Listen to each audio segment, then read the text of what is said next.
Thanks, Green. A recent Gallup poll shows that only 31% of Americans have confidence in the U.S. government.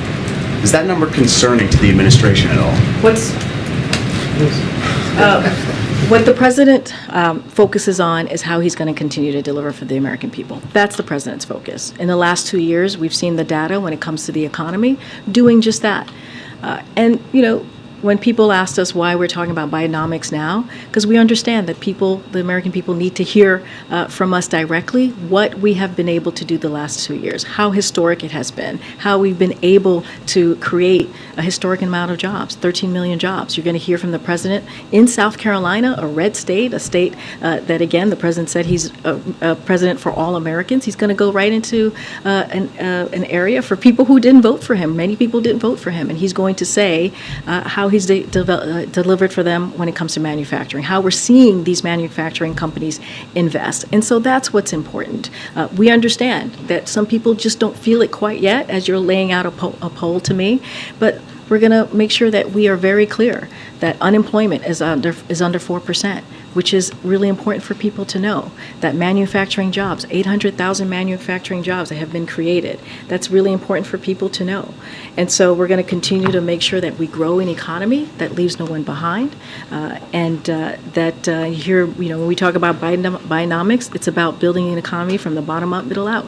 So we're going to continue to have those conversations. The president enjoys talking directly to the American people. That's what you're going to see from the president tomorrow. And also, as we continue our Invest in America tour, as you see cabinet members crisscross the country having those same conversations, and we think that's what's important. Greetings, friends.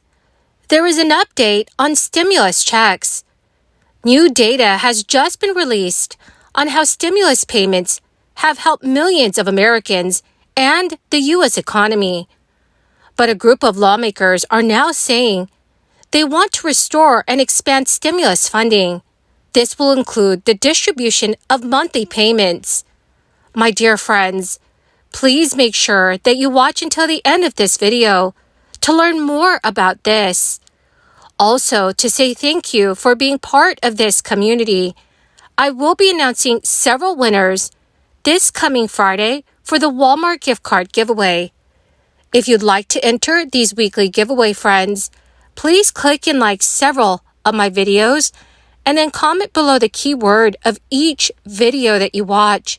The more videos that you watch and then comment on, my friends, the greater your chances of winning the giveaways.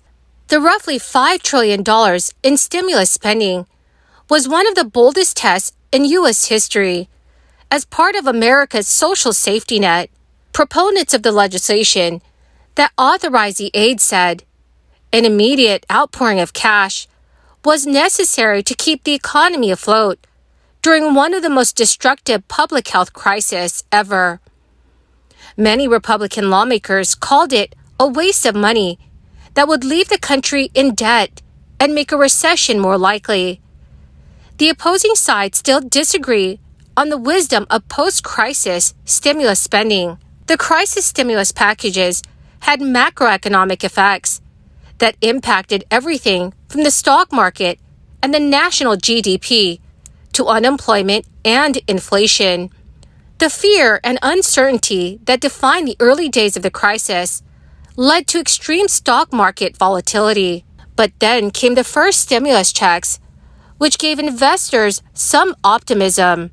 By November 2020, the market had rebounded to its January 2020 levels. The United States GDP plummeted by nearly 33% in the second quarter of 2020. That was the fastest, steepest economic decline in American history, including the Great Depression. As businesses shuttered and demand cratered, unemployment peaked at nearly 15%. The most direct and immediate stimulus came from the $1.8 trillion paid to individuals and families, which included stimulus checks, unemployment benefits, expanded child tax credits, delayed student loan payments, and many more. During the peak of the crisis, nearly 150 million U.S. households received direct payments. The fired and the furloughed Americans received $600 per week on top of the standard unemployment benefits they collected from their states. Food stamp recipients had at least $95 more per month to spend on groceries. So for the average American, the impact was immediate and dramatic. According to the Federal Reserve Bank of San Francisco, Americans began drawing down on their savings accounts by an average of $34 billion per month from September through December 2021. And then soaring inflation took its toll, and the average monthly drawdown soared to $100 billion per month. As prices cooled, the national savings drawdown cooled with it. In the first quarter of this year alone, Americans were draining their savings by $85 billion per month. So, dear friends, what are your thoughts about the U.S. economy? Please let me know what your thoughts are in the comment section below. Representative Ilhan Omar, a prominent member of the progressive group known as The Squad, recently expressed her support for various stimulus programs aimed at providing much-needed financial assistance to the majority of Americans. Writing an editorial in the Star Tribune, Omar drew inspiration from proposals within her home state of Minnesota that aim to assist working families. Among these proposals is an enhanced child tax credit, which would offer payments of $1,000 per child to families earning $50,000 or less. Omar advocated for the federal adoption of this initiative, highlighting the need for nationwide action rather than leaving it solely in the hands of individual states. Furthermore, Omar detailed two specific federal plans she endorses.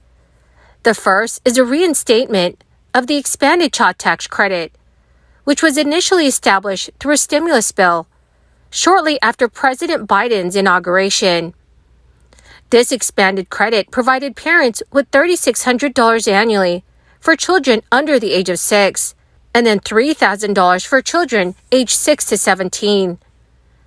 These funds were partially distributed throughout the year, with monthly payments of $250 or $300, despite the expiration of the expanded credit in 2021. Ilhan Omar emphasized her commitment to reinstating it permanently, underscoring its importance as a crucial lifeline for millions of families.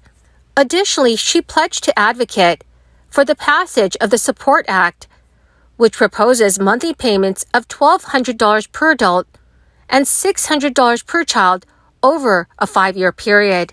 While Omar stands alongside other progressive lawmakers who advocate for expanding the child tax credit and implementing regular payments to establish a universal basic income, these proposals lack majority support in Congress. And as a result, the enactment of these proposals will face great obstacles under the present composition of Congress. Well, my amazing and most beautiful friends, that is the end of my daily stimulus update video for this Wednesday. My dear friends, this coming Friday, I will be announcing several winners for the Walmart gift card giveaway.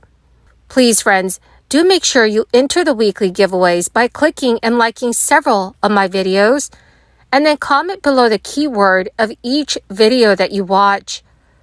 The more videos that you watch and then comment on, my friends, the greater your chances of winning the giveaways. Thank you and have a wonderful and very blessed week.